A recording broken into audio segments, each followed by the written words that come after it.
Olá, meu nome é Jackson, mas você pode me chamar de Jack. Pessoal, eu tô aqui com um assunto para falar com vocês muito importante. Eu tenho notado hoje nos nossos dias, com o advento da internet, comunicação bombando, e nós estamos tendo muitos eventos. A igreja ela tem se beneficiado muito disso. Então, os eventos são transmitidos online, são gravados e são disponibilizados depois. E um fenômeno no meio disso tudo é bom, mas um fenômeno algo que tem ocorrido no meio disso tudo é muito ruim, muito nocivo para a igreja. É sobre o costume dos pregadores pregarem para pessoas que não estão no culto. Tá? Eu tenho notado hoje que muitos sermões se prega para pessoas que não estão presentes. O alvo do pregador não é alcançar o coração da pessoa presente ali, mas registrar aquilo e usar aquilo para uma promoção, para o engrandecimento do seu ministério. E pasmem, isso não apenas em ambientes com uma teologia rasa, em ambientes com uma teologia bem sólida, e isso tem acontecido muito, tá? Então eu vou dar um exemplo aqui básico. Primeiro, uma denúncia aos neopentecostais em uma conferência reformada. Não tem nenhum neopentecostal ali nessa conferência reformada, mas o pregador, de forma profética, ele usa o púlpito para atacar, para confrontar, e isso tem o seu lugar. Mas é muito estranho quando não temos ninguém ali que é neopentecostal sofrendo ataques de um pastor reformado. E eu tenho notado isso. Tá? Então o alvo fica muito confortável para as pessoas que estão ouvindo aquele sermão, aquela palestra ali. E eu acredito que isso é complicado quando nós selecionamos uma plateia e para essa plateia as coisas devem ser confortáveis, enquanto para uma outra plateia as coisas devem ser um pouco complicadas. Tá? Essa é a primeira coisa. Então, denúncias aos pregadores da prosperidade em eventos reformados, em eventos tradicionais. Poxa, esses caras não estão ali, né? Eles não estão ouvindo ali. O público, provavelmente, nenhum dos que está nesse evento está ouvindo esses caras. Então, fica sempre o mesmo do mesmo, sabe? Eu acho isso muito, muito perigoso. Parece que estão apenas se reunindo para ficar se elogiando. Aquelas pessoas que entram ali, elas entram com os seus pecados, reformados, tradicionais, eles têm os seus pecados, eles precisam que o evangelho confronte os pecados deles, mas não, eles vão lá e eles apenas ficam ouvindo um pregador que fala dos pecados de pessoa que não está ali. Então eles saem felizes, sabe? Me lembra muito a postura farisaica do Novo Testamento. Né? Não estou dizendo que são os fariseus, mas me lembra, sabe? Ficam falando sempre mais do mesmo, né? Confronto às churches, né? Agora o confronto é aqui, a igreja de parede preta, essa coisa. A gente tá num evento que ninguém faz isso. Então é um confronto, sabe?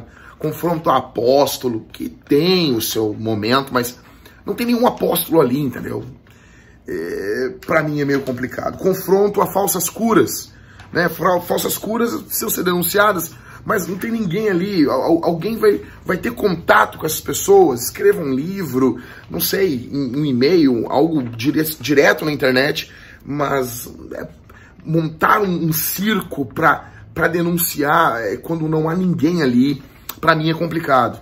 Isso pode haver, pode existir, mas a minha pergunta fica: quando que os pecados da audiência que estão ali, quando os pecados deles vão ser confrontados? Vamos lá. Ou seja, gente, é fácil confrontar quando tu confronta uma plateia que não está presente. Isso é muito fácil, entende? E ainda tu sai com uma pinta ainda de profeta, de pregador. Pra mim é complicado. E deixa eu dizer uma coisa, o Brasil tá ficando lotado desses eventos. O Brasil está ficando lotado desses eventos. Cada vez temos mais eventos dessa natureza no Brasil, tá? E isso me preocupa quando as pessoas vão pro evento, né, e os seus pecados não são confrontados. Deixa eu dizer, não é uma caça às bruxas isso aqui, tá? A minha pergunta é: quando que os profetas, os pregadores, vão confrontar as pessoas que estão diante dos seus olhos? Né? Por exemplo, vamos lá, quando que a incredulidade vai ser confrontada? Então você está numa conferência com reformados e você vai confrontar a incredulidade deles. Por quê? Daí alguém diz, por que a incredulidade deles?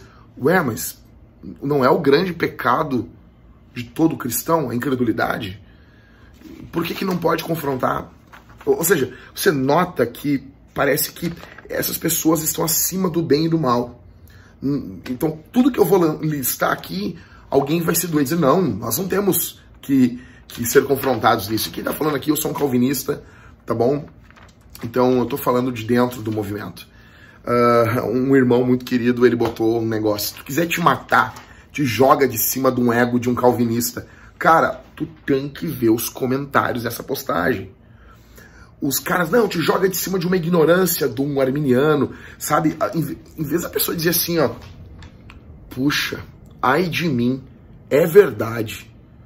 As pessoas continuaram discutindo, só provando que o post do cara era verdadeiro. Vamos lá. Então, incredulidade, avareza, confronto, apatia, falta de fervor, tá? Está diante de uma plateia ali, confronte a falta de fervor, falta de oração. Vaidade.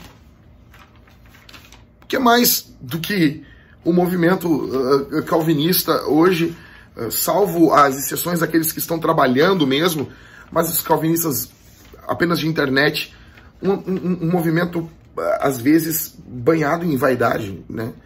E nós precisamos reconhecer, tipo, olhar para nós e, poxa, é verdade, isso é sério. Isso está ocorrendo conosco. Vaidade. Pecados ocultos. Pecados ocultos, sim. Muitas pessoas estão aqui, ó. Tá vendo aqui? Comentários do Calvino. Mais aqui estão as institutas. Então, muitas pessoas usam isso aqui, ó. Aqui do Grande Lutero. Muitas pessoas usam isso, gente, para se esconder. Para esconder os seus pecados. Né? Então, eu fui uma vez à casa de um cara confrontar o pecado dele e ele estava com as institutas, consumindo pornografia. Né? Então, pecados ocultos. Pessoas que antes se escondiam atrás de visões e hoje se escondem atrás de uma teologia saudável. Deixa eu dizer uma coisa, eu vou colocar o link aqui para vocês. O reverendo Solano Portela, para mim é um homem de Deus, tá? Um homem de Deus. Ele escreveu um pequeno livreto e ele tem de graça no site da Monergismo, que para mim é um dos melhores sites do Brasil, tá? E o texto, a base do livro dele é 5 pecados que ameaçam os calvinistas. E quem tá falando aqui, cara, é um calvinista. Então lá, o primeiro, o pecado do orgulho espiritual. Segundo, o pecado da intolerância fraternal. Terceiro, o pecado da acomodação no aprendizado. Quarto, o pecado da falta de ação. E quinto, o pecado do isolamento. Cara, eu admiro pessoas que criticam pra dentro, entende? É muito fácil nós olharmos hoje a igreja pentecostal e confrontarmos lá. Como é muito fácil, muitas vezes, os pentecostais olhar lá e confrontar lá. Peraí, gente, tudo bem. Podemos ser o ferro que afia o ferro, mas e nós? E nós? Quando iremos falar de nós? Quando que a nossa plateia que está diante dos nossos olhos vai sair impactada e quebrada pelos seus pecados? Ou eles vão apenas sorrir, eles vão apenas rir das coisas que nós falamos, que os outros fazem. Afinal de contas, conosco é um pouco diferente. Isso é uma coisa que tem me indignado muito. Tem me indignado muito, muito, muito. E eu queria que se indignasse você também, tá bom? Como sair dessa? Bom, primeiro de tudo nós precisamos de coragem. Os pregadores precisam não pregar para agradar a plateia. Então vai haver um conforto, muitas vezes, o sermão, mas quando a questão é confrontadora, precisa haver confronto com quem está ali, na tua frente, te olhando. Tá? Alguém que pode ali na tua cara te sacar uma arma e dar um tiro em você. Essa é a grande questão. Eu nunca vou me esquecer que uma vez que estava pregando aqui na cidade de Alvorada, no bairro Umbu. Cara, se você é do outro lado de algum lugar do Brasil, você não sabe o que é isso. Pregando na rua, os traficantes ao redor. Pregando no centro de Porto Alegre. Na rua, tocando mijo na gente enquanto pregava o evangelho. Cara, essa é a questão. Precisamos de caras que falem para quem está diante deles. Tá bom? Porque às vezes é muito interessante. E eu encerro dizendo isso. Eu tenho notado que muitas pessoas não querem sair das suas falsas igrejas. Elas querem continuar lá consumindo um material calvinista na internet, reformado, porque lá ninguém vai confrontar ela. E quando alguém confronta, ela tem uma tranquilidade, dizendo, meu pastor não é um pastor homem de Deus. Então ele segue com seus pecados ocultos. Ou ele vivendo uma vida de desigrejado. Isso é sério. Isso é sério. Tá bom? Seguinte, pessoal. Encerrando aqui, se inscreva, compartilhe o vídeo. Outra coisa, favorita, tá bom? E aqui embaixo vai estar o meu Apoia-se, se você gosta do meu trabalho. Se o meu trabalho te ajudou de alguma forma, se junte a mim. Aqui embaixo você vai saber, aqui na descrição do vídeo, você vai saber como apoiar o meu trabalho. Tá bom, pessoal? Vou ficando por aqui, um abraço. Que Deus os guarde de ficar andando nessa linha. Que Deus tenha misericórdia de nós, tá bom? Ai de mim. Encerrando esse vídeo, você tem que dizer assim, ai de mim. Tá bom? Um abraço. Falou!